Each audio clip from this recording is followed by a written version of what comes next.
are you crying? There's no crying in baseball. If you're gonna be Tom Hanks, you're gonna have to yell way more aggressively than that. No one, I'm gonna have to turn around, hold on, so that no one gets the brunt. Are you crying? There's no crying in baseball! Yeah, see, there we go. It's the drunken inflection of an angry, slightly overweight Tom Hanks. Listen, you could tell me that Tom Hanks was actually drunk in this movie, and I would totally believe you. If you didn't catch the vibe, if you don't know that iconic movie quote, it's from A League of Their Own. If you haven't seen A League of Their Own, you should probably go watch it. I would say it's an American institution at this point. I don't know. I think it's a staple. I think a lot of people would disagree with me, but that's just my take. And I think one person that would agree with us is Nikola Dion, our guest today.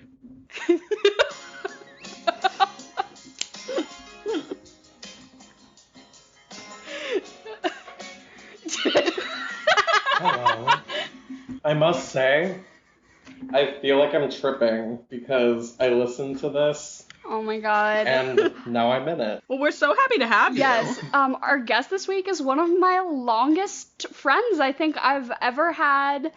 We all went to high school together is the connection if anybody cares, but we're all besties and we're so excited to have you on this week. Thank you. I'm so happy to be here. When we were brainstorming movies for Gaslight, Gatekeep, Girlboss month, it just, like, A League of Their Own was in the mix, and I knew immediately that, like, you had to be the guest. I did watch this movie quite a lot as a kid. I don't know why I did not like baseball. The first time I ever saw this movie was at your house.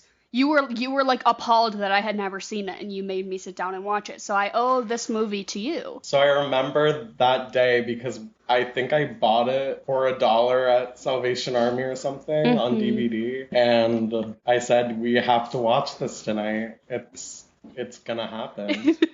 But yeah, don't worry, the bar's super low. If you can formulate understandable English words, then you can be a guest here on The Swamp, which is the name of our podcast. The Swamp is an acronym. It stands for some whack-ass movie podcasting. That was a wonderful, and today, wonderful segue. Yeah, we're really clean, professional, and poised here. A League of Their Own. Do we want to get into a little bit of a recap? I seriously think if you haven't seen this movie, it's like an hour and a half. Like it's a quick watch. It's 2 hours. It feels longer. What are you talking about? It's really? 2 hours and 2 minutes on the dot. Oh. It's hard to sit through. I'm not gonna lie. Well, here's the thing. I used to watch it on ABC Family and TBS and places like that as a kid, and it would always be about 8 hours long on there. And I would sit through the whole thing for some reason. Why? Because I watched this movie as an adult, and I genuinely think it's boring. Really? I thought this was great. You can't. I like it. But it's boring. Interesting. You don't think it's boring? The pacing at times, if you are not having an extreme interest in staring at Geena Davis being so hot and playing baseball, then yes, I could understand how this might be a little slow for you. But for me, I thought it was fine. So John Lovitz, the baseball recruiter, he sucks. His character. Well, yeah. I don't know what brought that on, but you think about the beginning of this movie, and I think about John Lovitz. Here's my thing, is I had honestly never seen the beginning of this movie. I think the only time, or like, as far into the movie, like, that I saw was always at... Because you were catching it on TV. Yeah, I was always catching it on TV. And so I would always catch it at, like, that scene where Rosie and Madonna get introduced. And not an ounce before that. Maybe I saw them running to catch the train, and that was it. That's when it gets good, honestly. When Rosie O'Donnell fucking rolls into the picture, and she throws a ball right at Geena Davis. No, right at Lori Petty's head, and Geena Davis catches it in her bare hand. Oh my god, that was the moment that this movie hooked me. When Geena Davis raw dogs that baseball with her fucking palm. Yes, ma'am. Yes, ma'am. Get it? That is... I could not believe. The hook The hook was when whoever decided to put Rosie O'Donnell and Madonna together, genius. Yes, that's the hook. What's reeling me in? Geena Davis's 6-foot-tall fucking mitts. Yeah, I have to agree with that. I was genuinely shocked. Because I don't think I've watched this movie really since I was maybe like 14 years old. Like maybe once or twice since, but not like notably. I'd probably like caught like the last 20 minutes. I did not remember Geena Davis being so fucking stunning in this. My jaw actually dropped last night. I was like, She's literally she's a creature to be studied. Right. She's fabulous. She's playing like in every movie she's ever been in. Right? Yeah, she's phenomenal. I also think it's really great. Thelma and Louise. Mm-hmm. Oh yeah. She plays Stuart Little's mom. She plays the fucking adult who walked into an orphanage and chose a rat over a human kid. That was Geena Davis. She did that. And she's a Mensa member. Yeah, it's wild. So Geena Davis is literally 6 foot tall, Amazonian glamazon woman, but she's also a fucking genius. It's literally just known in Hollywood that this woman her IQ is of the highest percentage. Yeah, she's in Mensa, which is like questionable as an organization, but still, you can't get into Mensa if you're fucking dumb. Yeah. She's genius. I think she speaks like 4 languages and she plays like 9 instruments or something. Geena Davis. Jesus Christ. That's all I have to say. She takes my breath away. And Lori Petty was fabulous as well in this movie. I was not convinced for a second that they were biological sisters, other than that they had red hair, and I did not care for a second. I thought to myself, these two did not.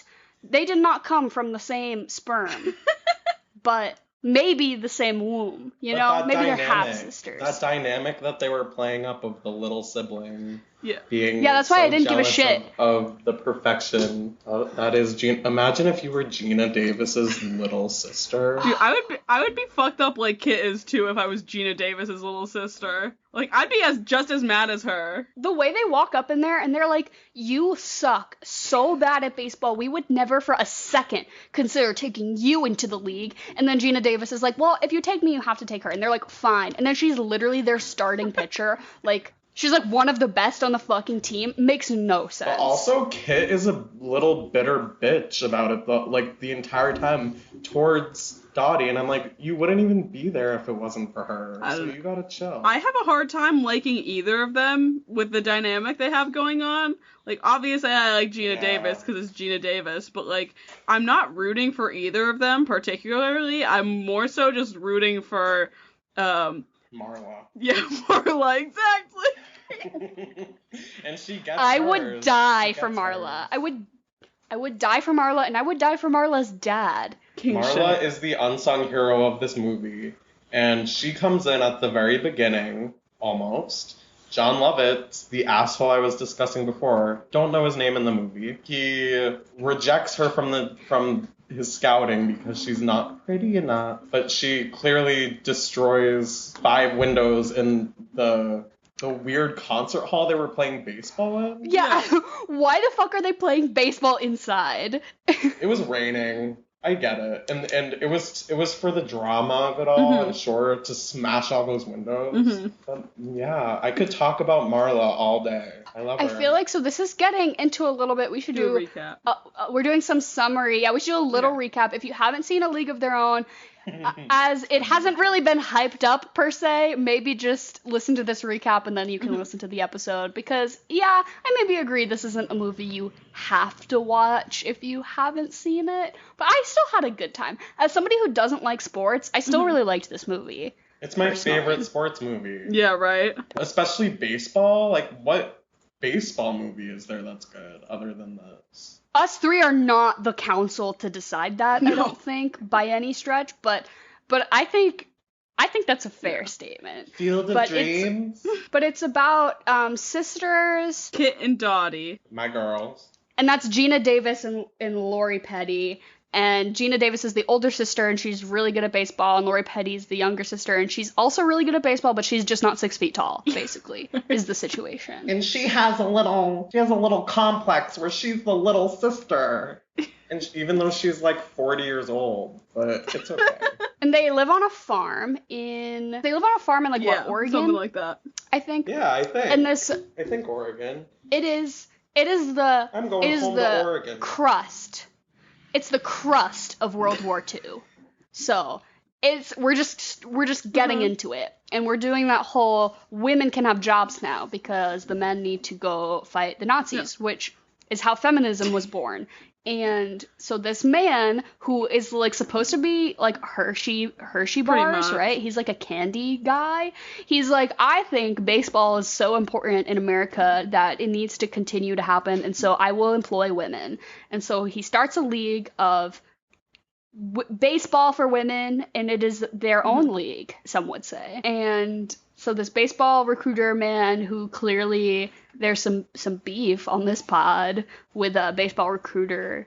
What's his name? John Lovitz? I believe so. I might be wrong. I've been saying it this whole episode, though sorry. He comes up and he's like, Geena Davis can be on our baseball team, and she's like, only if you bring my sister too. And he's like, ugh, I guess. And then they go pick up Marla, who like is not a 10, but she's really good at She's outstanding at baseball. And so then they're like, excuse me, please take Marla. And he's like, ugh, I guess. And so then they all get on the train, and then they go to tryouts, and then they meet Rosie O'Donnell and Madonna, who are also there, and then they all end up on the same team. Wow, all of the A-list actors end up on the Rockford Peaches. How amazing. And then who's going to be their coach? Tom Hanks. He's a drunkard. And then they play baseball, and feminism wins the day. Does anybody else have anything to add? Well, I mean, pretty much, do I give away the ending? I mean, yeah. Okay, so pretty much the whole big, like, tiff throughout this entire movie is that Kit, who's Geena Davis's Dottie's younger sister. Kit's sister. Yeah, is her little sister, and she's like, I'm living in your shadow all the time, da-da-da-da. She's really, she's, like, full of complaints, this movie, like, really needy. But, like, you see how Geena Davis, like, takes on the whole situation, you're like, I kind of get it. Pretty much what ends up happening is, like, there's some situation where Geena Davis is like, I'm done here, like, Kit's so upset that she can't have, like, the spotlight, like, trade me to another team. And they're like, okay, fine, we'll figure something out, we'll trade someone. They end up trading Kit to another team, and she's pissed, of course. And pretty much what ends up happening is that Kit's team and the Rockford Peaches, which still have Geena Davis and Madonna and Rosie and all that, they end up going to the World Series, and it comes down to, like, the last inning or something. My fucking question. This whole league has 4 teams. What fucking World Series? There's only 4 teams in the whole league. Baseball's baseball. What World Series? You're asking the wrong girl. I'm sorry. That's my only statistical complaint, is that it doesn't make any sense to call it a World Series when these 4 teams have been playing each other back and forth. All right, everybody. We paused recording for a sec because I am illiterate in the ways of podcasting and didn't realize that I was recording that on my shitty PC microphone the whole entire time when I purchased a podcast microphone just for that. For this very occasion, and for which we are eternally grateful. So hopefully now maybe the audio quality will improve slightly. I know, like, personally, I like it when podcasts explain that shit, because when there's all of a sudden, like, a weird shift in my brain, I'm like, am I going crazy, or, like, did something change? So I'm glad you decided to do a little disclaimer there, because I know as a listener I would have had a preach. I hope it sounds better. But back to, I think we were just wrapping up, like, Geena Davis's husband returns from the fucking war, and he's like, babe, I'm back. And she's like, I can't tell him I'm good at baseball. We have to go home. Yeah. She literally shows up. There's, like, I think 7 games in their World Series or something like that. And she just shows up at the 7th one. Like, did not pull her weight for 6 games before this. And then she's like, okay, well, now I want to play, so I'm going to play. Which Tom Hanks, like, lets her, of course. Right. I watched this deleted scene for the first time the other day on YouTube. And it happens at some point. It doesn't say when in the movie it's supposed to happen, but Tom Hanks is, like, doing batting practice at night, and Geena Davis goes out and is like, what you doing? And he explains what a batting machine ball thrower, I don't know. He explains what that is to her. Then they kiss, and she's like, I can't believe you did that. And then she starts packing her bags and running. and the owner of the league, or the main guy who's in charge of it, maybe not the owner, is like, where are you going? And she's like, I just have to leave. I don't know when that was supposed to happen, but it was interesting to me. I'm kind of glad that got deleted out, because I like their dynamic a lot better. I like that they without that. And she said to him, I thought we were supposed to be friends, or I thought you liked me, or something weird like that. And then she runs away and packs her bags. Yeah, I'm glad they took that out. Really I was so glad that Tom Hanks did not canoodle with any of these women. That was like he did. My favorite thing about this movie was that Tom Hanks didn't fucking like that. Like none of them got together. There was no like romance subplot. How about that lady on the bus though? When he lays one on her. Hey, I loved your work in The Wizard of Oz. He surprise kisses this woman, the chaperone lady, who wakes him up from a nap on the bus, a drunken nap. And then he just starts Frenching her right there, and she's all startled by it. He essays her. As anyone would. And you'd ever woken up from a drunken nap and just made out with the first person in front of you? And then call her ugly right after? Yeah, right. But pretty much the movie ends, just to finish up this recap, with the bottom of the ninth, like 2 outs, Kit's the last one at bat, and Geena Davis goes up to her pitcher and she's like, throw 'em high. She can't hit the high ones. This is after Kit had a full breakdown in the dugout. Sobbing. She's like sobbing. Like ugly crying. Actually ugly crying. And pretty much what ends up happening is... Yeah. Literally so throwing Kit, a tantrum. Yeah, right. Kit's like, she's got 2 strikes, and then she ends up going and she actually hits the high ball, gets a home run pretty much. She runs it out though. Geena Davis has got the ball in her hand, and she body checks her sister off the plate, and Geena Davis drops the ball, and they win the World Series. I'd like to think that she purposely dropped the ball, just because I think it's cute. Yeah. And then they have a nice moment. I would like to think so. I'm like, Geena Davis would not drop that ball like if it wasn't up to her, you know what I mean? Like, I don't know, cause she went and she told her pitcher, she's like, this bitch right here, my little sister, can't hit the high balls, so be fucking ruthless. So I don't know. I don't think she has for that too. Yeah, like, right. It's hard to. I remember watching that as a kid and being like, oh my god. There is no sisterly love in the game of baseball. No. There is none. No crying in baseball and no sisterly love. We are all adversaries on the diamond.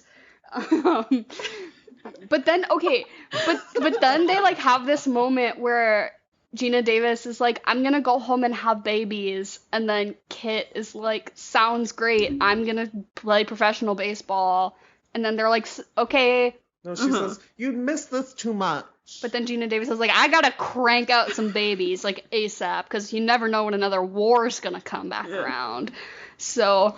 You know. Right. But it's okay, because Bob, he hurt his toe. Yeah, he, like, got some and has a oh my god, no. Now? He got, what was it? He got, this was one of my favorite parts of the movie, is Bob comes back, and she's like, what happened? Like, you're hurt? And he's like, he's got, like, a leg cast on or something. And, of course, he was like, sniper got me. Or some shit like that. Yes, that is what he said. That is no, he's like, a sniper got 7 of us. Of course it's a sniper. It just clipped my toe. Yeah, right. He breezes right over the fact that, like, 7 of his closest friends probably got murdered right in front of him. I know. It's too much.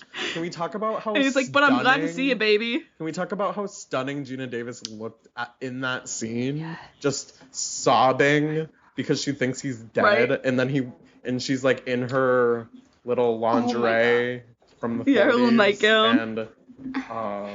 And she's like, oh, Bob.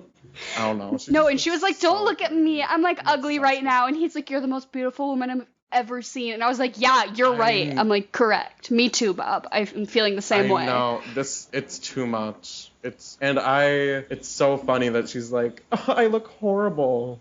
And she just looks like that.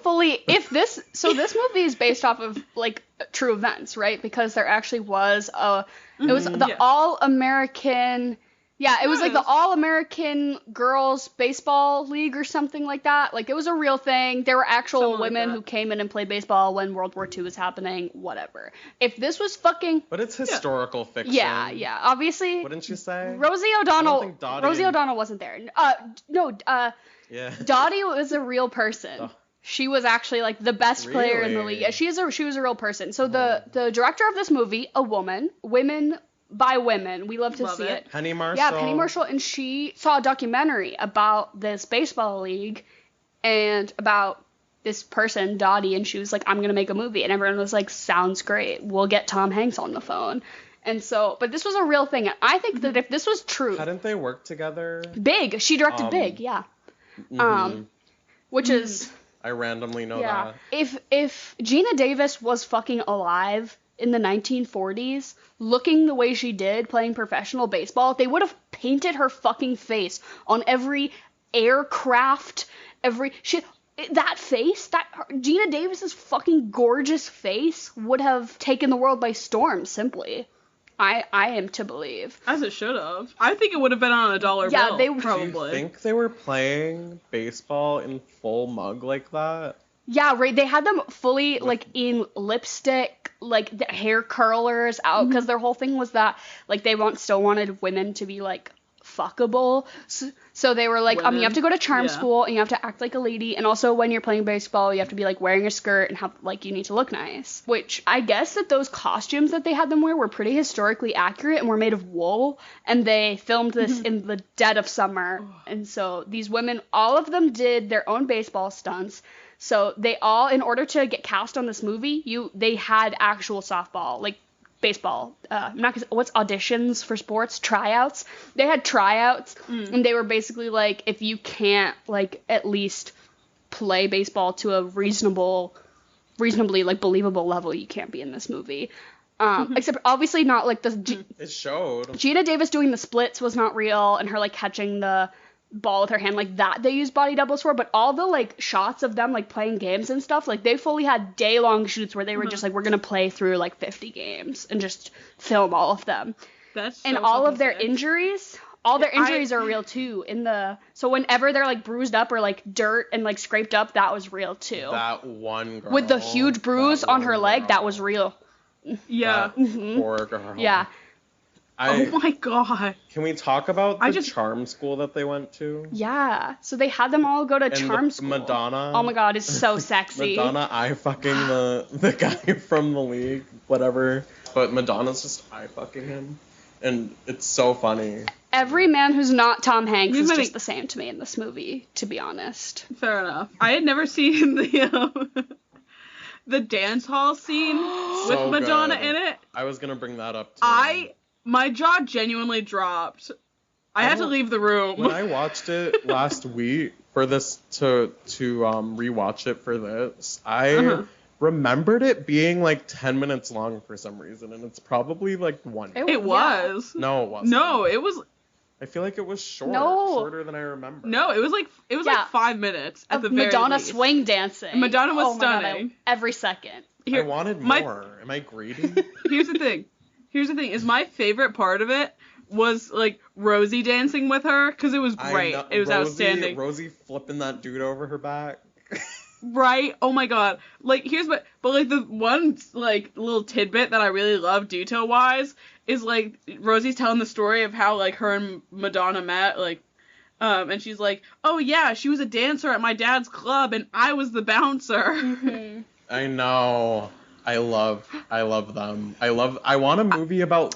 They should have just been the main Right. characters, and Geena Davis could have just Right. been fucking gorgeous somewhere. Yeah. And Rosie O'Donnell, I just want like a prequel where we just learn about those two characters. Is that too much to Right, ask? they so could have had I just one. want a remake where they're I'm all like- lesbians, because that's just my Right. truth. That's my truth that I'm living in this movie. That they're Like- all gay. The fact that they made Rosie like straight and they were like, "Oh yeah, she's got a boyfriend or something like that." I was like, "Come on. She was always. You straight cast a back then, I lesbian feel. on purpose on this." She was not openly a lesbian at the time. I don't think. I'm pretty sure she... Everyone could read the room. Yeah. But Well, I mean, Also, I just think a lot of, We love like, her. backhanded comments throughout the movie, like, literally, I think 5 or 6 times, different women are like, my husband will literally stab, murder, and shoot me if he ever found out that I was acting unladylike. Like, there are so many times where people are like, my husband would murder me, and I'm not joking. Literally murder.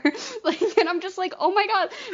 Like all the, like, subtle, like, I'm not gonna say abuse jokes, but just, like, passive comments. I'm like, let's scrap all of these, and then you just make them all fuck each other. Yeah, right? Like, oh my god, what's her name? There was one woman, oh god, I can't think of her fucking name. The blonde? Hold on. Helen? No, Who Helen. can't read? Helen who She's can't like- read? No, not her. Oh my god, that scene. She's the one that helps the girl that can't Okay. read. That scene, first of all, crushes me. There's a lot of sad the moments in this movie. right? But like Helen, the one that helps her, she's such an earthy, crunchy lesbian. 110%. No, but so She walked I on feel that like screen and I was like, the lady who can't read also kind of gives me a little bit of that. Shirley, I believe her name was. They all, I couldn't Shirley say. Baker. yeah, oh, yeah. Yeah, Uh-huh. right. No, they all do. Like, you can't tell me. Like, Rosie Madonna- and Madonna, that's the perfect couple right there. they fucked. Yeah, they're right. I Like they to definitely think dated they- at one point. Maybe not now, but they dated. I like to think there was some Canoodling. going on There was an amicable split. But so, do you two know about the TV series that's gonna come out soon? there. Abby Jacobson, right? Yeah, Abby She's Jacobson in it. from Broad What? City. Abby from Broad City is the like creator, Love writer, and she stars in a League of Their Own TV series that's Beautiful. going to be out on Amazon Prime sometime either later this year or early 2022, I believe. I think it's one of those things that maybe got bumped because of COVID. But I guess it's supposed to be like way more like racially inclusive and like telling a more like diverse story, which is great. I was gonna say, so this is gonna be gay. I don't know if it's gonna be gay, but I just know Also- it's like a pretty racially diverse cast, which is awesome because there's this one scene in this movie Good. where like Yeah, a I black was lady gonna like bring that up. catches like throws a ball and they're like, oh my god, she's so good, but like that's the end of it, and I'm like, I know it's not like historically accurate, but like what it's pissed me off. I'm like, ask her to join. I should have done research. I'm like, Yeah, right? Did they want to? Were they excluded from the league? I should have done research. No, yeah. I'm It's sorry. the 1940s. I'm- They obviously, I mean, segregation was still in full swing. There's no way they would have had like an integrated baseball league at that time. And so they're like, it's just, Sorry. it's just like, it's weird to me that they like added that little nod in the movie about it, but then like I just wanted it to go more, and then They they just, immediately yeah, dropped they it. just like, they're like, oh, we're gonna have a little illusion of a not white person participating. Oh, never mind, moving on. And it's just like, ugh. Like, come on. What did this movie come out in 1992? I'm like, come on, take a risk. I don't know. Be a little progressive. Can we talk about Tom Hanks for a second here? Yes. Yes.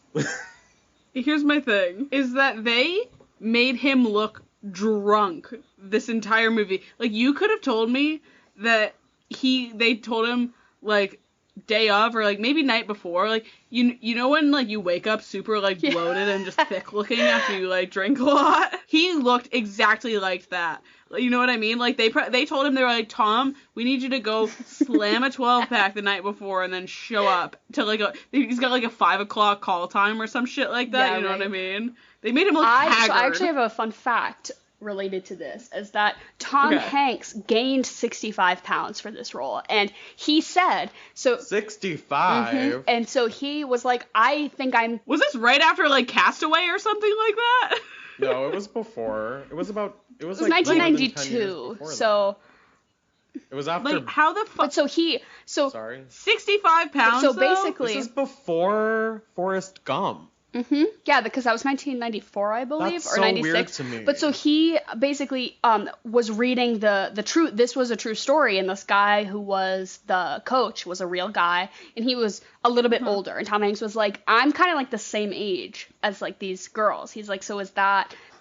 like gonna work, and they were like, don't really worry about I saw it. A picture. And they were like, don't worry about it, because like you're Tom Hanks, so obviously you can do no wrong, but like, you know, you're gonna be a drunkard kind of. And so he was like, okay, I'll get fat then. And they're like, sounds great. And so he said he owed it all to Dairy Queen.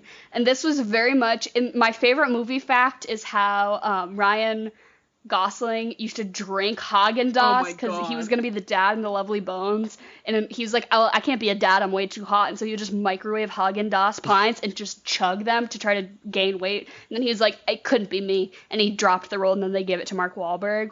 I love that. But so this is like very reminiscent of that. Oh, wait, was it that he dropped the role, or that he literally showed up and they were like, you are too fat? I think I'm pretty sure that's how it went. I thought he was like, I can't do this. I think he was like, I can't maintain this.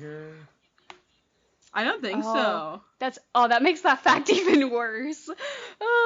But yeah, Tom Hanks, very a la Ryan Gosling, he's like, yeah, I just ate at Dairy Queen for all 3 meals of every day, and he's like, and he gained like 60 pounds for this role, so that's why he does look a little like bloated and withered.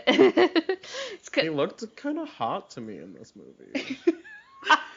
For once. It's because he was just spitting. He was just constantly spitting. Yeah, right? Just like brown gruel. Think I'm in the spit? I will say that I don't think anyone's had much of a better entrance than him, because it's literally just him pissing for like 3 minutes straight or something like that. Like, imagine him reading the script. Okay, wait.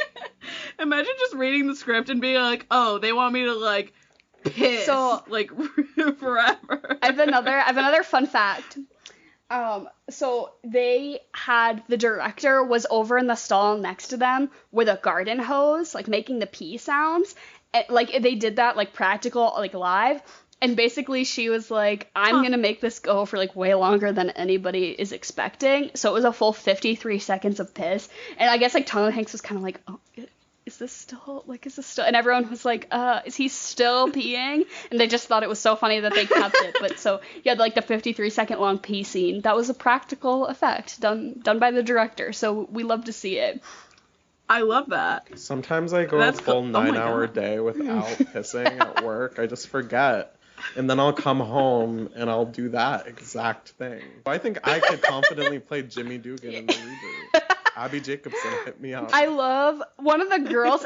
Yeah, Abby Jacobson, if you want to be on the Abby Jacobson, I will watch. We know you're listening. Right, I will watch your full A League of Their Own series, and we'll cover it episode. I will change this to be a League of Their Own podcast if Abby Jacobson. I would like to play the titular role of Aliga Dayon, please. And so this is one of the reasons, though, why I asked you to be our guest this week, because you've come up with the iconic name Nikola Dion,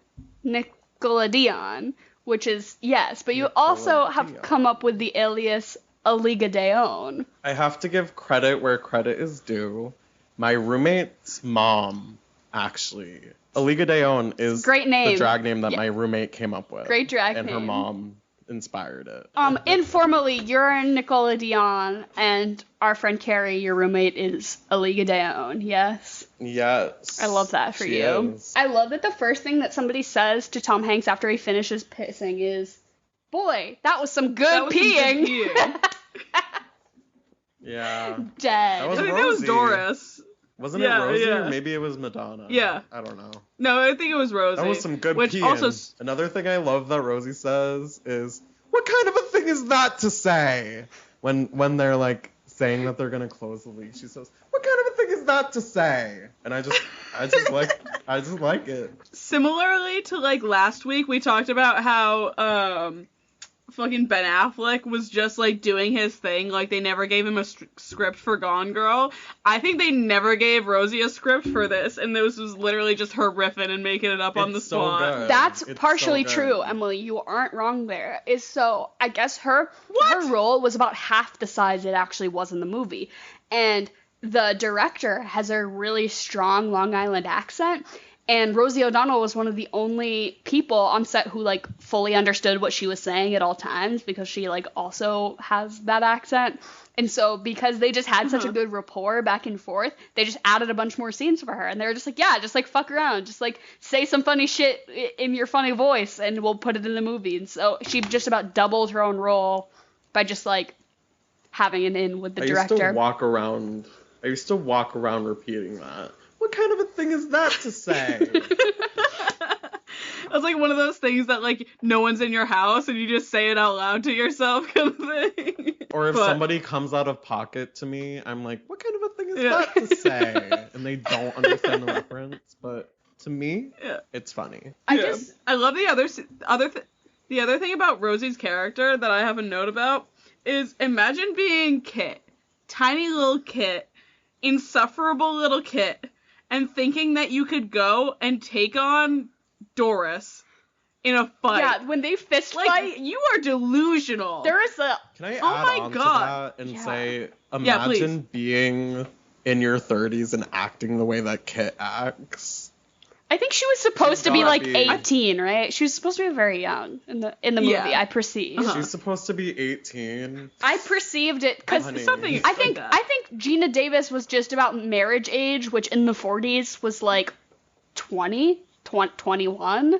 So I think Geena Davis was supposed to be early 20s, and therefore Kit, her younger sister, was like somewhere between 18 and 20. Is my rough guess. Yeah. And I feel like in their real lives, though, they were probably in their 30s, based on... Oh, for sure. What they look like. Based on facts and numbers and science, yes, that would be correct. Based on their IMDb page, they were definitely at least 30 years old. I can't believe that they got Madonna for this. I'll say that. Like, who decided? They were like, you know what? You know who's perfect for this? Madonna. She must have played, like, softball or some shit like that. So there was somebody, I can't remember the name of the actress, but she was originally in Geena Davis's part, because originally they wanted Demi Moore, and then Demi Moore wasn't good at baseball, so they're like, scrap it. So no more Demi Moore. And then they got somebody else, somebody not really that famous. Was it Marissa Tomei or something? No, because... she would not have had beef with Madonna in this way, because she's great. But it wasn't her. Because I remember looking up this bitch's IMDb, and I'm like, oh, I don't recognize anything she's in. But so she was originally cast, and then once they signed on Madonna, she was like, absolutely not. She's like, I will not be working with Madonna. And they were like, well, you are way less famous than her, so you're out of here. And so they dropped her. They kept Madonna, they dropped her, and then they got Geena Davis, which is great. I love that. That's the only Geena Davis is the reason this movie is so good to me, personally. I mean, I have said that it's boring on many occasions now in the past hour that we've been talking about it, but I still like it. And I love that big montage of them all playing in the middle. Right. Oh my god. That's I think the best part of this is that, like, is it a sports movie? Yes, but it doesn't feel like a sports movie, because every time they're actually playing sports, they've got this banger of a montage where everyone looks fantastic. It's really fast, like, paced, clean cut, and they've got, like, this big band swing music behind it, so you just get, like, pumped about it. Emily, do you know who does the score of this movie? Enlighten me. Hans Zimmer, who... For those of you who are not familiar, Hans Zimmer does notably Inception. I think he does almost all of Christopher Nolan's movies. He's basically like one of the top composers in all of Hollywood. For, like, this, And so Hans Zimmer fully did the music for this movie, and it made total sense to me, because in that exact montage you're describing, I googled who the fuck wrote the music in A League of Their Own, because I have to know this moment. Good. And it's Hans Zimmer, and it just checks out. It just fully checks out. Because it completes. You guys can't see me right now. Oh my god, everyone listening can't see me right now, but my jaw fully dropped just then. Holy shit. That makes so much sense. I just wanted, like, you know in Inception, when the music goes brrrr, you know when that happens in Inception? I wanted that to happen here, just... every time Madonna was on screen, just brrr, and just her being hot. That's how I felt when I saw her. Right? But no, they should have done it. They should have done it when Kit literally body checks Dottie over. And then it like goes into slow Does that motion and they blare? go into the next level of Inception, and it's been Inception this whole time. I just had a weird thought. This is not the movie you thought it was. Can you just... I know there's like a weird feud between Lady Gaga and Madonna, but can you just imagine a modern day League of Their Own where Lady Gaga plays Madonna's that role? character? She would be Oh so my good. god. I'd cry. I think I'd cry. Do we think she's good at sports? Maybe They might not. have to have some body doubles for that one, but I certainly wouldn't be mad about it. I know Lady She's good Gaga at has everything like else, so I wouldn't be surprised. she has like muscle dystrophy, right? From dancing too much or something. Something like She that. Yeah, no, she's got a has- lot of body issues. She has the same thing as Ginny Lemon. Oh. What is it called?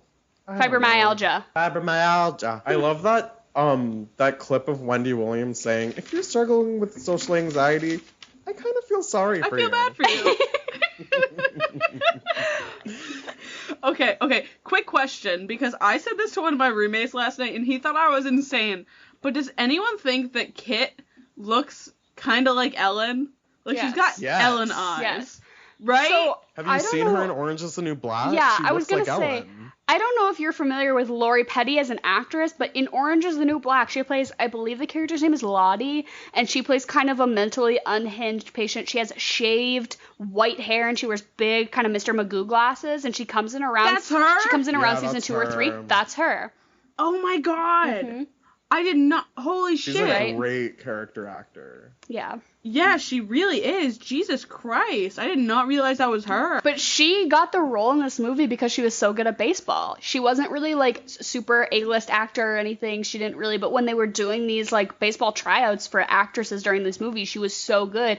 And she said it was because she played in a boys league growing up. She's like, yeah, they didn't have like a softball league or like anything for girls. She's like, so they just like, I was good, so they let me play on the boys team. So she had such good baseball skills that they like were so impressed by it that they cast her, and that's why she like got to be this kind of lead role in this movie, which is awesome because she's so great. Probably the best baseball player in the cast and was playing the one who was supposedly bad. Supposedly the worst, but like I still don't get that. So you mentioned Yeah, right? I want to get into this a little bit because you mentioned, because I messaged you, right? And I was like, you've got to be a guest on this episode because it's Gaslight, Gatekeep, Girlboss month.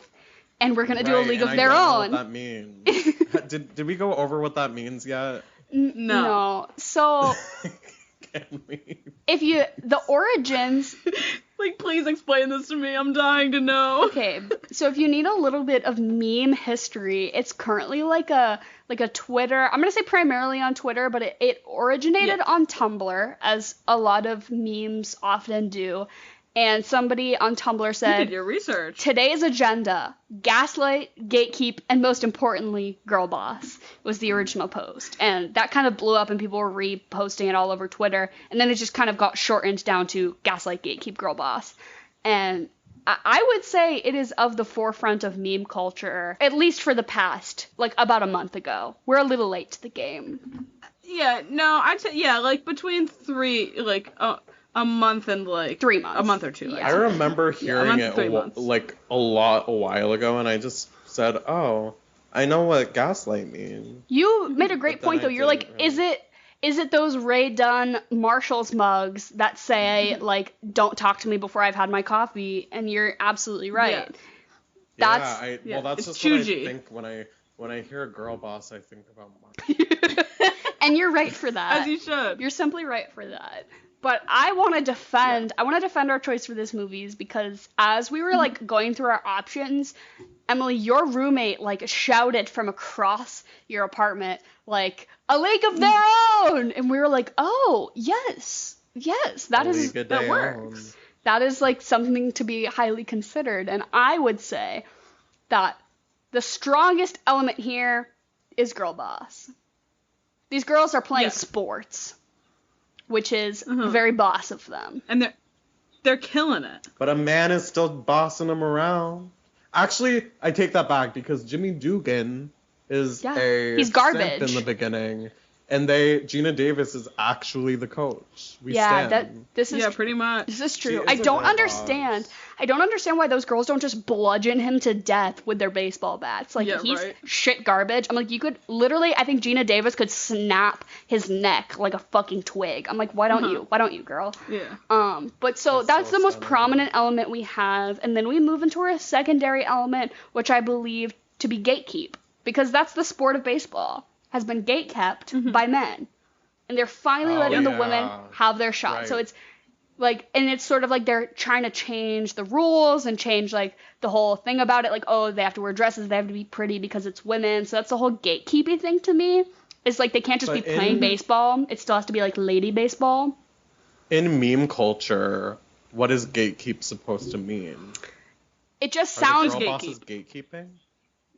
It just, it just sounds good in between the words gaslight and girlboss. It's just three words that start with G that are two-part words. But what are they gatekeeping? Just culture. In meme culture, whatever they want. Yeah. Whatever they want. And so, I think gatekeep is just a word that's being used a lot in, like, social discussions now, which it wasn't a while ago. So I just think, like, the words gaslight, gatekeep, and girlboss all are, like, kind of bubbling to the surface at the same time on the internet, and they just happen to like sound kind of like each other to me. I don't know. Well, I do agree that Gatekeep is a prominent figure in this movie. I think Gaslight is really like the step above it, especially in terms of Kit. I couldn't agree more. Because they're literally like the entire time everyone's telling Kit, they're like, yeah, you're dog shit, dude. Look at your sister. She's hot shit. You're dog shit. They're gaslighting her. They're like, they keep gaslighting her the entire movie. She's the best pitcher in the league. She can't catch a break. No one gives a fuck about Kit. It's all about Dottie. Mind you, the pitcher is the one that really makes the game, not the catcher. I know. That was the weirdest part to me. I feel like in baseball, I had 3 brothers growing up, and 2 of them were really into baseball, and they always loved to pitch, just like practice their stance, I guess. Constantly. And they would always be like, just like throwing nothing, because pitching is so cool. Because you get to stand on the mound. Emily, you played softball. You're the head honcho. Right? Am I making I did play softball. So is that stereotypical of me? No, I just remember we were friends, so I remember that. Yeah, no, we played softball. No, I played softball like when I was young, and then like I got to high school and I played softball in my freshman year, and I was shit. And then I broke my finger into like 3 different pieces, and I was like, this is my out.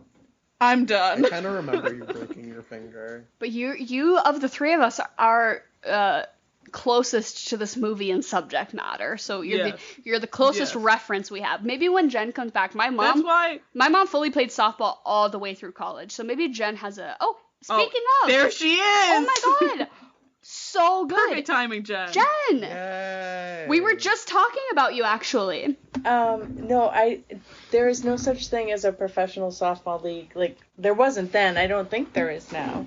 But I made it to the Junior Olympics. Which is so fierce. God. You're basically a modern day Geena Davis. I have to say. Really? You're basically an Olympian. Oh my, I'm honored to be. I didn't know I was talking to a celebrity. Oh my god. But we did really good in like New England, and then we got our asses kicked out in Westerville, Ohio or something. Yeah. Because those people don't have anything better to do than like just get really good at hitting things, you know? I was gonna say Ohio? Yeah, apologies. Home. Yeah. If you're from Ohio and listening, I'm sorry. The scoreboard like only went up to 19 and then it flipped over to 0. Oh my god.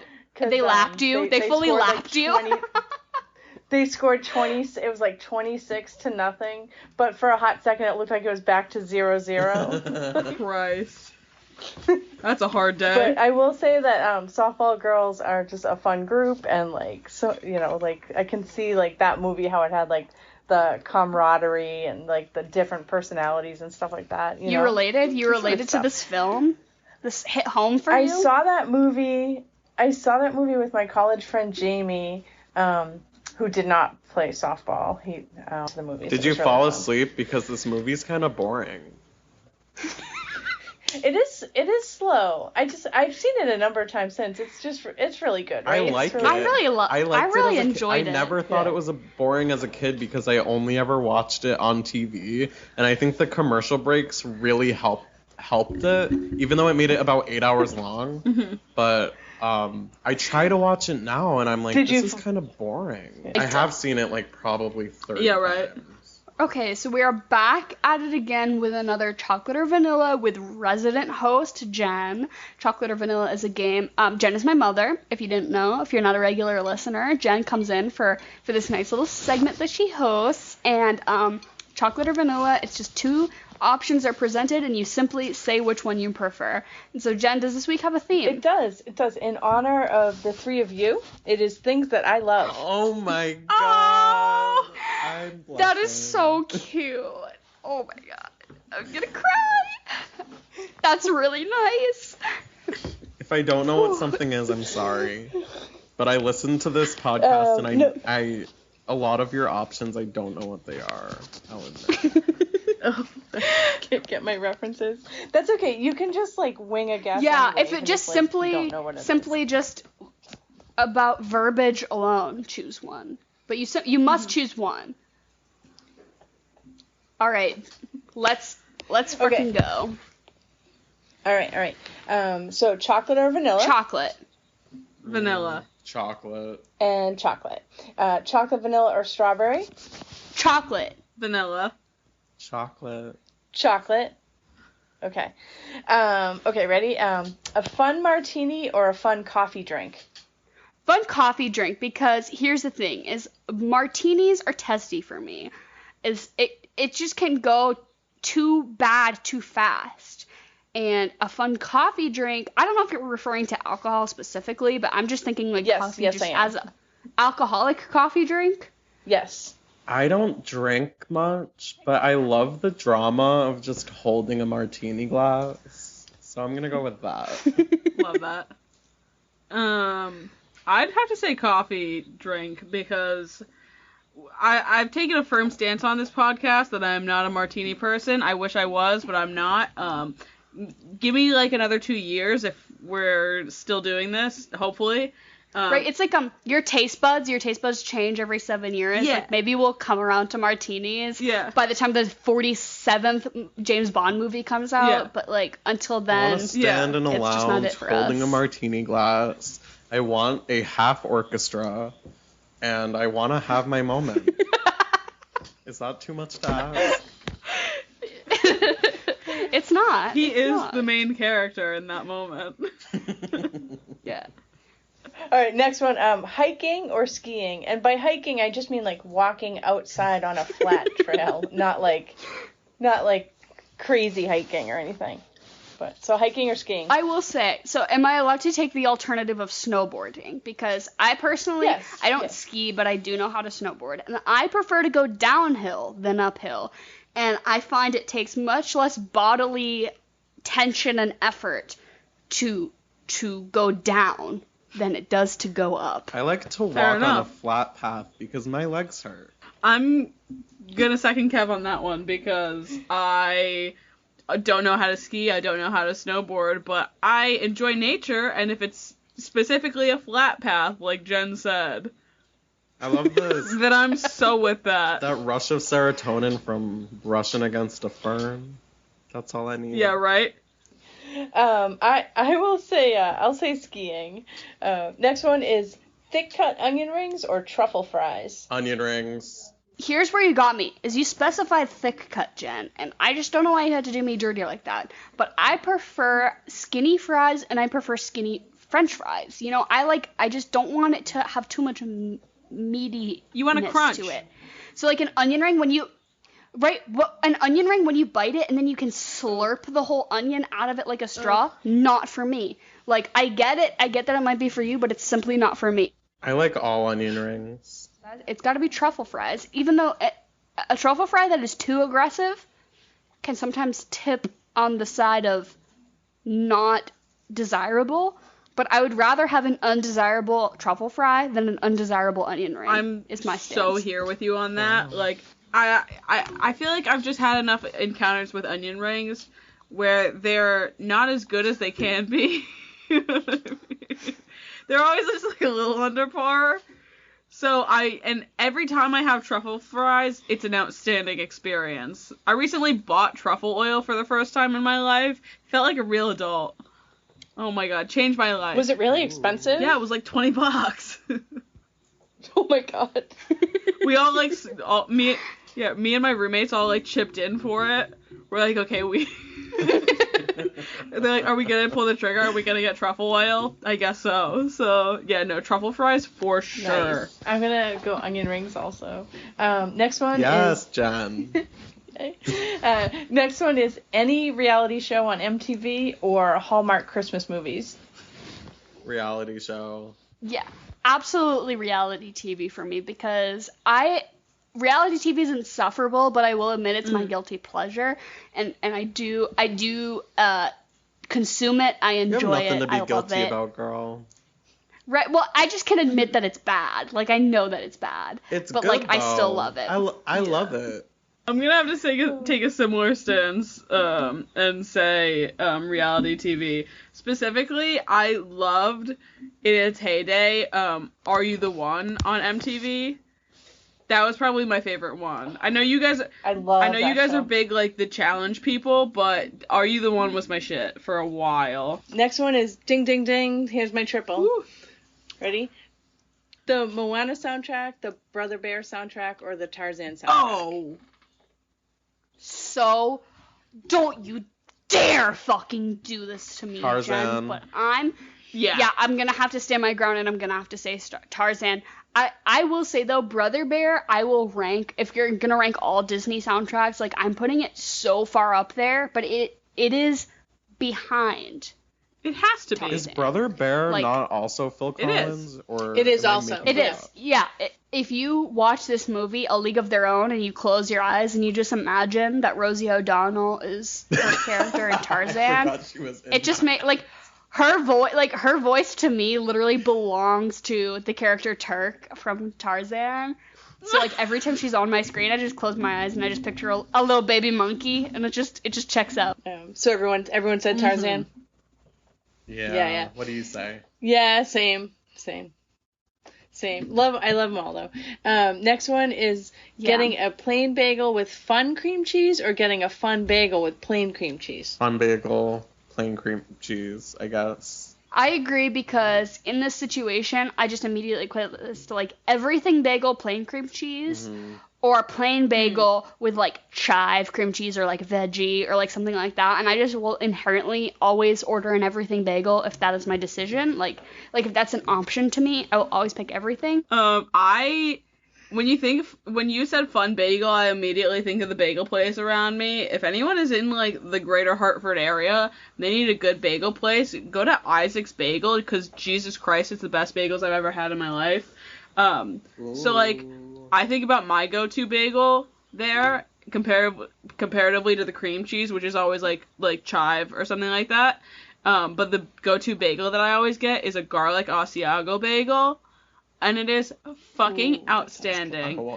So I am going to say fun bagel, plain cream cheese, because the bagel is what carries the bagel itself, so. That would also make a really good pizza bagel, right? Yeah. If you put any bagel in front of me, I'm probably going to eat right. What about you, Jen?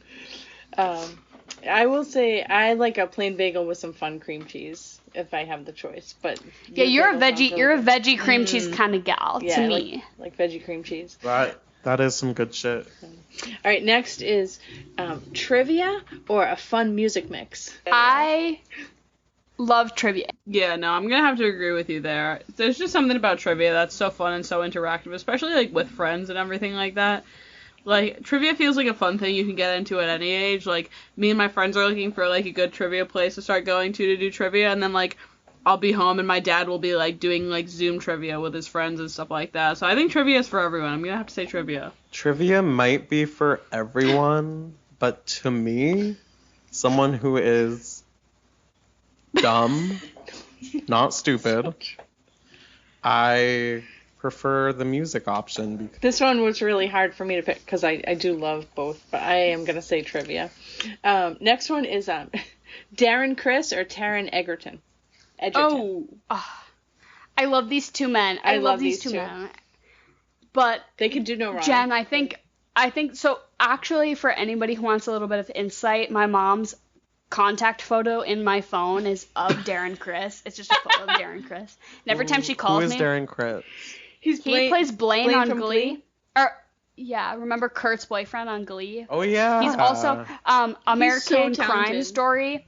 He plays the guy who murders Versace on American Crime Story. If you've seen that, I need to watch It's that. really good. It was really he's good. a good egg, but I have to say Taron Egerton in this situation, and I think I'm not going to say this is as hard for me as it is for you, Jen, because I imagine this is life or death for you, but I think Taron Egerton just brings a little more zest into my personal life, and I think he's very hot. I'm gonna choose the second one. Yeah, I'm also gonna go with Taron, just because I fucking love his performance as Elton John. I thought he was outstanding. And he did all of his own singing. He sounded great. I will go with Darren Criss because I love him. Next one is a real hug or a hand hug. Oh my god. No, like, okay. hand hug. I'm gonna say I love a hand hug because I don't really like to touch people, especially like people I'm not like I like to hug you, Mom, because you're my mom, but like I don't know, everyone present in this chat I would fully hug, but just when somebody you're not that close with goes in for a hug and you feel a little bit weird about it. I never feel that way about a handshake, let alone a hand hug. Hand hug is when you like press your palms together and then you wrap your thumb around to the other side. So My it's, like, friend a nice Emily little taught me how to moment. do it. And it's just like not that invasive, and I just like feel weird getting that close into other people's space, to be honest. I would say there's like a very short list of people I like fully would hug with enthusiasm, but handshakes, hand hugs, that's totally cool. So I have to pick that one because I'm not about like invading personal space. That's fair. personally. I like a good hug. I feel like once you're actually like able to hug someone comfortably, sort of like Darren, once you've started to know someone enough, and then you're like, oh, like I can give you a hug, like that's always nice. You know what I mean? So I'm gonna say hug. I like a good hug. You know what I mean? It's nice. An old woman where I work who was shopping there dropped her cane, and I said, "Ma'am, can I pick your cane up for you?" And she said, "Yes." And then I gave her cane, and she hugged me without asking, and there's a global pandemic. But I hugged her back. I'm gonna say hugging.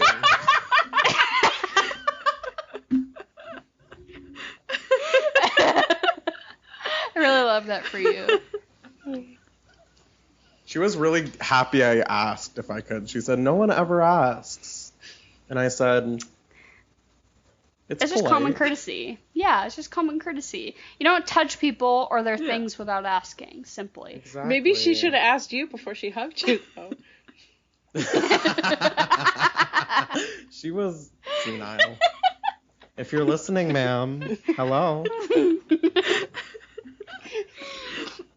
Chances of her listening? What about you, Jen? 0. I like a hand hug. I think it's really fun. Makes me happy. Next one is Child's Pose or Warrior 1. Oh my god. Okay, I have to shout out another staple in our household. Jen and I love Yoga with Adrian. And what did you say, Child's Pose or Warrior 1? Child's Pose is you literally get to like lay on your stomach. You flop on the floor. Whereas Child's Pose is like you get to like lay in a curled up ball on the ground. Whereas Warrior 1 actually involves some sort of like muscle strength in your body. So I'm fucking going for Child's Pose. Are you kidding me? Yeah, I'm gonna, as someone who has never actually done yoga before, the only one that I know is Child's Pose, and I am very comfortable laying face down, so that's the one for me.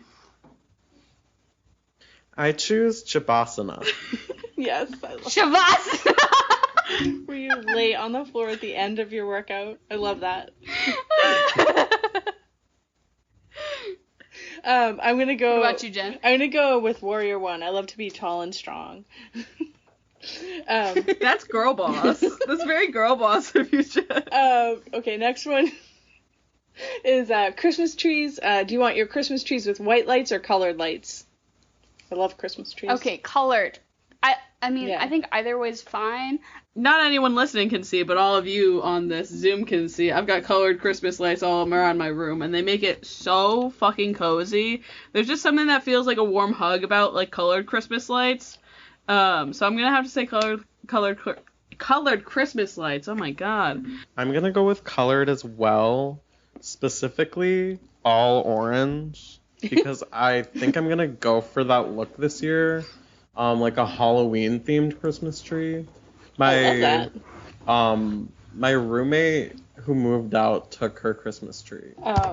So yeah, I love Christmas, and you have to have colored lights. Next one is Real Steel or Iron Giant. Okay, for any of you who don't know at home, I don't think this movie is, like, popular outside of my literal immediate family's household, but Real Steel is a movie about, like, Rock'em Sock'em robots that are controlled by Hugh Jackman specifically.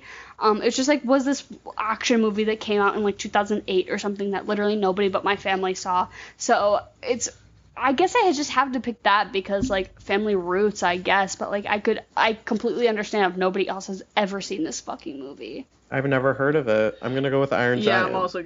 Because I have seen Same that. here. That's the only reason. Yeah, I love Iron Giant, but I'm gonna go with the best futuristic robot boxing movie ever, Real Steel. Okay, next one, the Disney Channel originals, Cheetah Girls or Lemonade Mouth.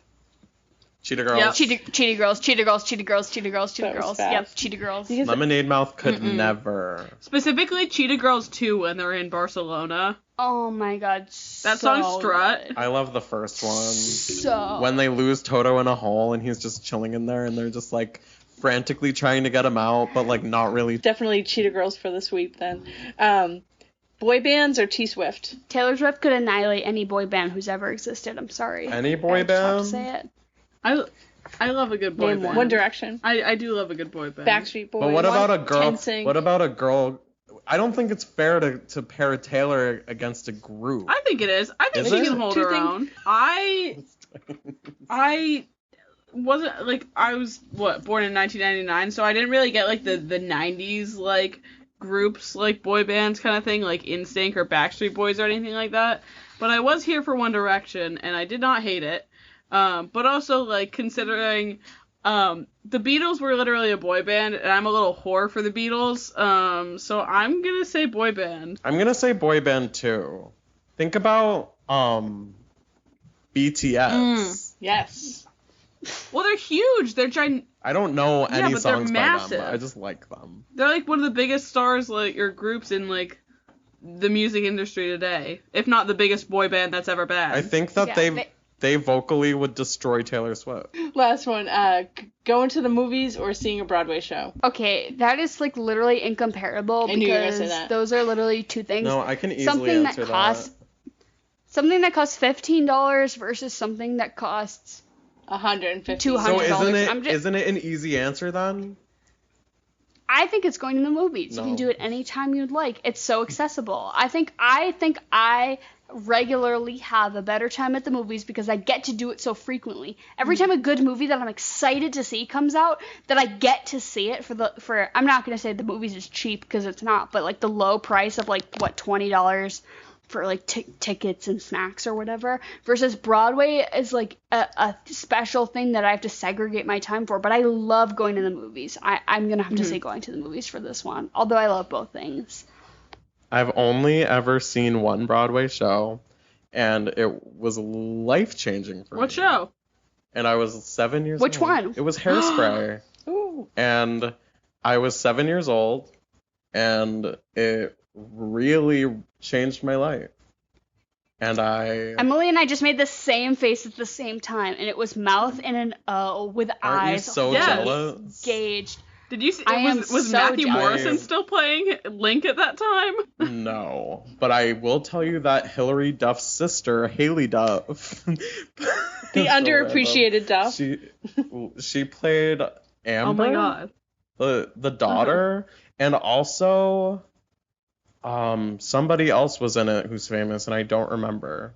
Harvey Firestein. He was Edna. Played the mom? Yeah. From Mulan, oh voice my from God, that's- Mulan. You know Mulan, right? Yeah. What's that? What's Yeah, his character's absolutely. name in that? He's one of the. What is it? Ling, Chenpo, Yao. and Yao. Yao. The one who sounds Yao. like this.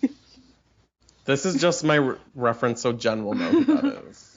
Yeah. I know. I totally know who you mean. I love that. Yeah, as much as I love Broadway, and I definitely agree with you there, that Broadway's super special, like, never have I ever gotten sort of, like, choked up, like, don't get me wrong, like, I've gotten choked up at plenty of movies and stuff like that, but Broadway just, like, every once in a while, like, you'll be, like, watching it, and you'll, like, see a show, and, like, someone will be singing a number, and it feels like you got punched in your chest almost.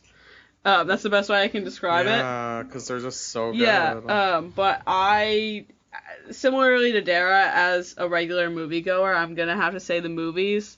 Like she said, it's just super accessible, and also I can have a snack while I watch my movie. I can't do that while I'm watching a Broadway show. The reason I picked this one, man, I miss going to the movies. I obviously miss seeing anything live, because I have not done either of these things since COVID. So, I will pick Broadway, because I mean, it's just amazing. I love you guys. Thank you, Jen. Oh, we love you. Thank you This so is a much. great round. We love having you on the pod. Every week, keep your eyes peeled. We'll post these on our Instagram as like a poll, so you can vote for what you liked for Jen's favorite things, which is the theme this week. So yeah, keep an eye out on our Instagram. We'll post them. And as always, Jen, thank you so much for lovely. I joining love you guys. us. Good night. I love Jen. you. Good night. Bye. Have a good one. So I think it's about time we get into our regularly scheduled programming. So I think first and foremost, fuck, marry, kill. I hate to write Kid out of the equation, but I simply must. I will name the 3 best characters in this movie as Geena Davis, Yes. Rosie O'Donnell, and Madonna. No. Does anyone refute me? I will start off by saying that I'm going to... Oh This my is god, really this tough. is so hard. I'm going to Yes, that's the marry right thing to Rosie do. O'Donnell. I'm gonna fuck Yes. Madonna, and I'm gonna kill Geena Davis. That's No, really hard for me to say. I fully stand in That's- solidarity with you there. As much as I like, well, Geena Davis is gorgeous, obviously. She's absolutely gorgeous. But I don't think I could get along with her in any setting, even like a sexual setting. I feel like she would just be like kind of insufferable. She'd tell me that I'm doing it wrong. You know what I mean? Are we talking the characters? Yes, or the are we characters. talking- The characters. Oh. The character. Yeah, I the thought we character. were- Yeah, Oh, no. Yeah. Because yeah, we're obviously I'd be fucking Yeah, Geena no. Davis if it was just Geena Davis. I but- would be marrying her. But like I Yeah, no. Sorry. I meant I don't know their characters. Doris, names 'cause I'm May, not and smart Dottie. From It's Doris, from May, the and movie. Dottie. Yeah, specifically no, in the I would- context. For Oh, sure, so for sure, yeah. you have to fuck Madonna, and then I just feel like me and Rosie would really get along well in a relationship. Like, yeah, right, like. Right, I would just have an absolute blast with her. So obviously I want to marry her. Also, we can dance the night away. She can flip me over her head. It'll be great. This is really hard. I think I would have to marry Geena Davis, even though I know she's perfect, and I will never be able to live up to that. But that just takes the pressure off of me in a way. Yeah. Actually, no, I would marry Rosie. No, I wouldn't. I would marry Madonna. Fuck, I don't know. It's really hard. I think I would have to marry Madonna I think that would really work for you too. and fuck Rosie. Mhm. Just because I feel like she would really give it her all. And I guess I would also have to kill Dot, because she... Yeah. She's so high maintenance. And so, I guess from here, we go to, you have the full range of the entire movie, who you'd fuck, marry, and kill. And I will say, I'm going to start mine off with a notable mention, although I don't think he makes it to my final 3, that Marla's dad really left an He's so impression on me. sweet. Because Marla I fucking hated Marla's dad. kills the fuck We can have this discussion if you want. Marla killed the fuck out of her baseball tryout, and he was like, don't worry, sweetie, like, you still did a good job. Whereas, like, I don't know, I feel like it's the 1940s, and in this movie, they really easily could have gone the route of, like, him being like, darn, she's not pretty enough. Like, you know what I mean? To me, he was like, I know she's not pretty like these other girls, but won't you, I know she's ugly, but won't you take her? If I was her dad, I'd be like, fuck you. But I still felt like he was supportive. I would be like, fuck you. My daughter doesn't need the looks of these other girls to be a great baseball player. She's obviously fucking great. I hated her dad. He should die. Oh, okay. I guess we're killing Marla's dad. I just felt like it was more support that we. I'm sorry. I guess it's just like more. We typically don't see like fatherly support on screen. And you see that as fatherly support? So I'm sorry. I just do not. I'm gonna say, out of the whole movie, I'm gonna kill Tom Hanks because honestly, so many times throughout, like, I get that he's like okay in the end, but so many times throughout this film, I was like, these women should straight up bludgeon him to death with their bats. Like, he's being such a fucking asshole. I was like, I would straight up, if I was Geena Davis, I would have just roundhouse kicked him in the head. So I'm gonna kill Tom Hanks' character because I just like couldn't. He's just so insufferable. Obviously, I think I'm still gonna fuck Madonna because goddamn, and then I maintain I will marry Rosie O'Donnell. I just want Turk from Tarzan in my house at all times. That's a good lineup. So I like that for you. That's it for me. I have thought about this quite a bit. I'm gonna marry Helen. I've talked about her already on this podcast. She is not even close to a main character. But from what she brings to the movie, I love her. She seems very mellow, very down to earth, and I fuck with that. I think we could get along great. I'm also gonna stick with Madonna to fuck because that's just the right answer, in my opinion. And then I'm gonna kill Stillwell because if I was on that team and that kid was running around pulling the shit that he was, I would have honestly killed him already. If not Stillwell, then I would kill his mom for not, like, taking, like, responsibility and, like, keeping her kid under control. So, it's one of the two, but probably Stillwell. So, I would have to marry Mr. Harvey of Harvey Bars because that dough. Of course. And I would have to kill. Who would I kill? I'm gonna come back to the killing. I would still fuck Rosie, I guess. I would kill old Geena Davis at the end. I just fucking hate her. And, no, I would fuck Rosie's dad. Rosie's dad was... I liked Rosie's dad better than Marla's dad. I feel like Rosie's dad... So you brought up... Hold on, you just brought up, like, the old people version, like, because we haven't really talked about it. The old people version is the weirdest thing ever. It is, but I think they cast the old people, like, we talk about, like, young to old casting a lot, or child casting to, like, I don't know, like, middle-aged casting. The middle-aged casting of these women to, like, their old versions was outstanding. Absolutely spot on. And my favorite thing about that, like, that sort of scene, too, was that they used a lot of, like, the actual women from the league were some of the ones that they put in in the movie. I didn't know that. That's I don't know. I don't know that any of the, like, main actors, like, the ones that, like, came in and played Doris or May or anything like that. I don't know that any of them were the ones that were actually in the league. But I know they used some of the women that were actually in the league in the movie. So I thought that was always great. But the casting was outstanding. That's so cute. Mm-hmm. Can we talk about... I love that. Oh Sorry, my God. go ahead. I was just going to say I fucking hated the flashback part of this movie was so unnecessary, and if I could cut it entirely, I would. And despite the fact that I cried, despite the fact that I shed a premenstrual syndrome tear during the moment where they, like, as old people, like, hug and unite, I still fucking despised it. And I just was like, get this out of here. I don't care. It's, like, just, like, wasting my time and my energy. It's just, like, using this, like, cheesy gimmick of a film. That's the ending? So, okay. So we've done Fuck, Marry, Kill, so now, does anyone have any notable suggestions on what to eat and drink? Because I think we definitely agreed here, like, ballpark food, right? Yeah, yes, 100%. You get your favorite cheap beer, and you eat a hot dog. Though, I will tell you... I want a hot dog real bad.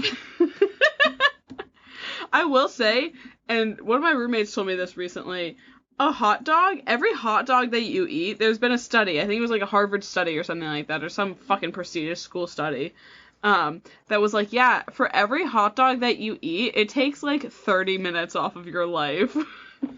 30 minutes? I thought you were going to say a full I should 6 start years. eating hot I was going to say... No.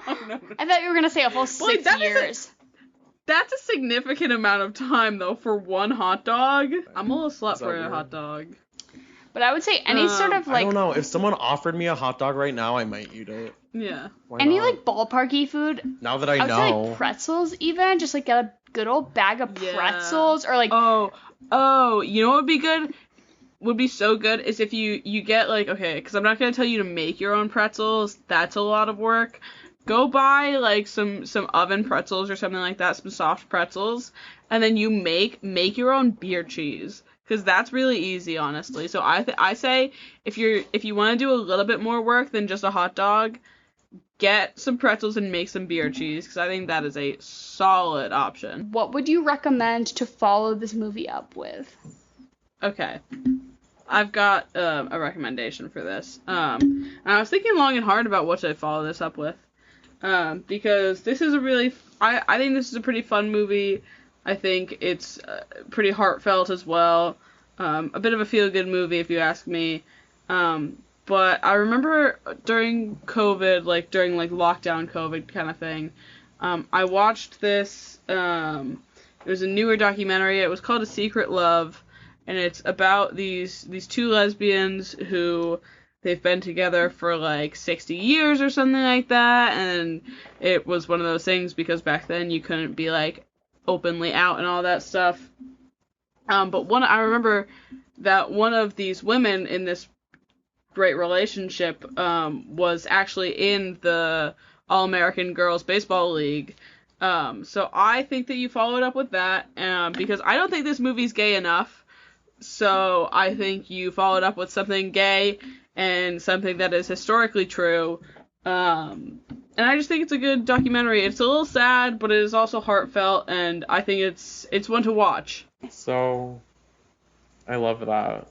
So I was not prepared to answer this question, but I mentioned Rat Race earlier in this episode, and I think that it would be a good dynamic shift. Actually, Rat Race has just been my favorite movie for 20 years. And that's why I would watch it after. I watch it, like, monthly. I fall asleep to it a lot. I just think that it's a good dynamic change. And it will make you laugh your ass off. And so, to end things off, 1 through 10, what is this movie? To me, it's a solid 6. I just really love this movie. I don't know. It tugs at my heartstrings a little bit. I'm gonna give it like an 8.5, maybe a 9 on a good day. It's just something about this movie. I really love it. I could talk about it for longer than we have, but yeah, no. It's just one that makes me feel really good. There's nothing else I can say about it. It's a feel good movie for me, and that outranks anything else, like if it's like cinematic or whatnot, if the shots are great, like I don't care. Makes me feel warm and fuzzy. So I'm gonna give it like an 8.5, 9. I feel like the cinematography in this movie is good. It is. And I like although it is boring, I like the pacing. Mm-hmm. It's boring at times. I've shit on this movie a lot, but I do really like it. I would give it an 8. As well. There's a lot of room for improvement. I wish that they had touched on the black women baseball players more than they did. Mm-hmm. They barely touched that. Which I think hopefully they will in the TV series. I think they're like trying to like kind of backtrack and make up for some of that like ground that perhaps was lost, and I'm very hopeful. And it's a comedy, right? It's a sitcom. Yeah, I'm very hopeful that this TV series will be like absolutely stellar because Abby Jacobson, I have all the faith in the world that she will do a stellar job. I will absolutely be watching that. I can't wait. So, to wrap things up, thank you so much, Nikola Dion, for being our guest this week. I absolutely love you, and I'm so happy that we did this movie this week because you immediately came to mind for me. Aw, I love you too. Thank you for having me. Oh my god, you are a pleasure to have. Part of wrapping up this episode, last week we failed to mention the winner of our drawing. So on our High School Musical episode, we did mention that there's a giveaway. We try to do a giveaway every month. And our question was, what's your favorite Disney Channel original movie? And we got so many great responses, but we randomly drawed a number, and the winner was Sam_does_things04 on Instagram, and they said that their favorite movie was Go Figure, which I think is an amazing answer. Honestly, I'm so sad that nobody said Wendy Wu Homecoming Warrior. Like, I know there's so many Disney Channel original movies to choose from, but like, are you kidding me? But Go Figure is such an amazing choice as well. I know you said Ice Princess rivals it, right? Yeah, right. So many. I said that. So many good ones. But so we'll be shouting you out. Sam Does Things 04 on Instagram, and we'll be sending you a message. We'll be sending you some free merch if you so please. So we love to give away free things. Make sure you keep your ears and eyes peeled later this month. We'll be doing another giveaway. We love to give you guys free shit because we really appreciate our listeners, and you guys are so nice. And every time you comment things and you message us, it's really so nice, and it makes my day.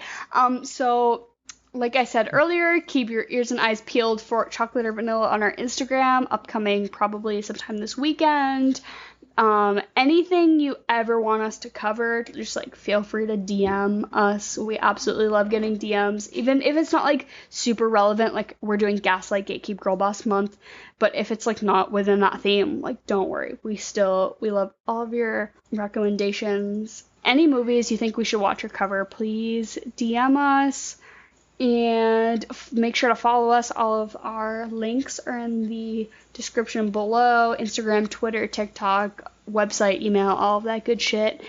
And thank you so much. And thank you so much to our guest. It was a joy having you this week. Go drink a lot of liquids and then don't pee for 48 hours and then see how long you can time your own piss for to rival Tom Hanks's minute-and-a-half long piss in this movie. Stay hydrated, pee often, take care of your body. Your body is a temple, and we love you all. Thank you and good night. And stay tuned for the rest of Gaslight, Gatekeep, Girlboss Nod. Girlboss Nod. Girlboss Nod. Girlboss Nod. Girlboss Nod. Girlboss Nod. Girlboss